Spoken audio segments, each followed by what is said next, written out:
Kaloy, inaasahan ng pagdagsa syempre ng mga tao dahil sa pagkasabik sa muling pagbabalik ng traslasyon pagkatapos ng 3 taon. Dami nag-aabang yan. Masasaksihan nating muli ang matinding debosyon ng mga deboto nito.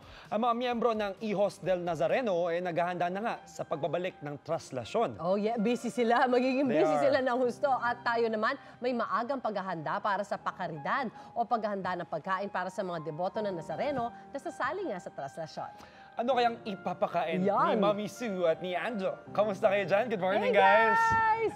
Pakaridad! Kanin na tulang.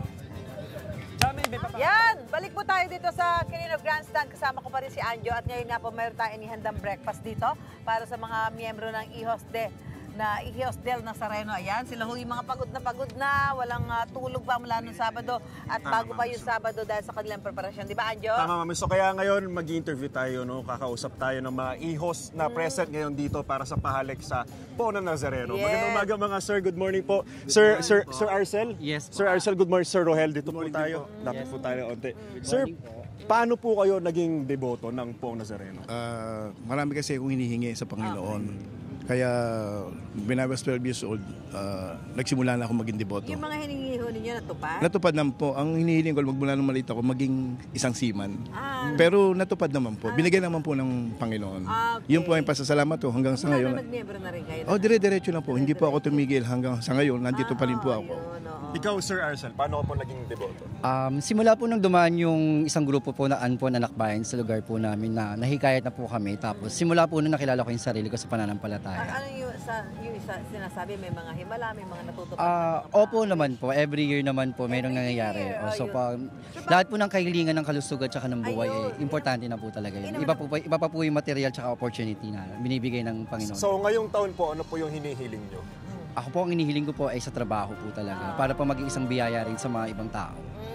Ayan, syempre kaya naman talaga hindi natin matatawaran yung kanilang pananampalataya, yung kanilang debosyon, lalong-lalo na kapag sumasapit ang ipista ng itim na Nazareno. Dahil dyan, lulutuan tayo ni Mami Sue. Luluto tayo ngayon para sa ihahain natin breakfast sa ating mga miyembro ng Hijos del Nazareno na naka-assign po dito sa Quirino Grandstand. Mami Sue, magluto ka, ako yung mag-prepare na dito. Ang lulutuin po natin yung special, ito po ay igado. Yes. Yan, igado para ho sa ating mga miyembro ng Hijos. Ito, ginisa na ho natin dito ang ating bawang at sibuyas. Tapos ilalagay na ho natin ang karne. Yan. Habang si Anjo ay nagre-ready na, may niluto na kasi tayong ilang kanina, ilang parte ng ating igado para mai-serve na ho natin. Tapos lagay na ho natin yung mga ingredient ito. Meron tayong toyo. Lagay na natin pampakulay para mas maluto yung lasa niya. Yung atsuete. Merong paminta. Habang si Anjo ay nagsasandok, Anjo, binibilang mo ba yung karne dyan? Mami Sue, itong unang sandok para sa atin. Ayan, lagay na natin yung bell pepper at ang liver spread para ho ito yung maging malinamnam. At naku, magustuhan ng ating mga miyembro. Dadamihan natin ilagay ko ang na rin ulam. itong carrots. Yan.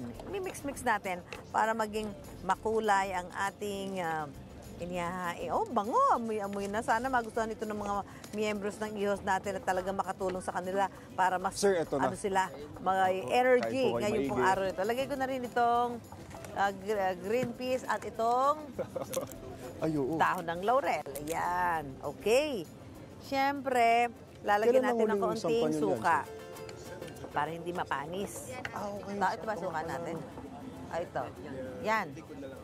Suka nga. Opo, tama. Yan. Natin ilang. Baka maglasang adobo. Pero yan. nasulit Tapos, nyo naman po pakukulukuloyin lang ho natin ang ating igado. Andiyo, marami ka ba na sandok na dyan? Mami Sue, ito na, binibigyan na po natin sila. Lagay ko na yung... Lagay na rin natin yung atay. Ayan, siya ang igado. Hindi pwedeng walang atay. Kailangan may atay ang ating igado. Yan. Tapos, At ang igado, hindi pwedeng di ko matitikman. Talaga may pahabol ka pa, Anjo, dyan. Oy, tanongin mo yung mga nasarba mo kung kumusta ba yung pagkain nila. Okay ba? Masarap daw, Mami Sue. Amoy pa lang daw. Amoy pa lang daw. Oo, okay. Pwede na. Eto, so, ano na to? Kasi yung karne, malambot na ho. Pinakuluan na natin para ho, pag isusukay Kumakain na po lang ba kayo natin. O, natay? igigisa na lang ho natin siya. Damihan ko po Luto-luto ba? na ho siya. Yan.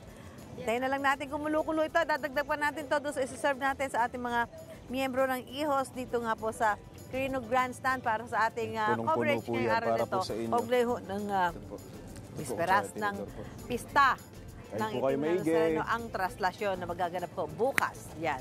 Anjo, maglagay mo na, maglagay ka na. Ito na pala, marami na po. Abot mo Ito na. po pala. Oh, yan, Meron na pwede palang na. laman to. Ito para sa akin na lang Ito po, ito po, ito po. Ayan, abot na natin sa ating mga miyembro ng Good morning IHOS. po, kain po Good tayo. morning. Yan, sana magustuhan nyo. Sabihin niya pagka Sir, masarap, kain po. ha? Para Pag hindi yun, ibalik nyo sa akin. Pag hindi Kuya, na. good morning. Yan, ayan. Sana magustuhan ho ninyo. Good morning po, kain po Good kayo morning. maigi. Good morning po. Good morning. Sir, good Yan. morning. Kain po kayo maigi. Yan, mamaya pagbabalik natin, magsaserve pa tayo sa ilang miyembro ng IHOS dito po sa Quirino Grandstand.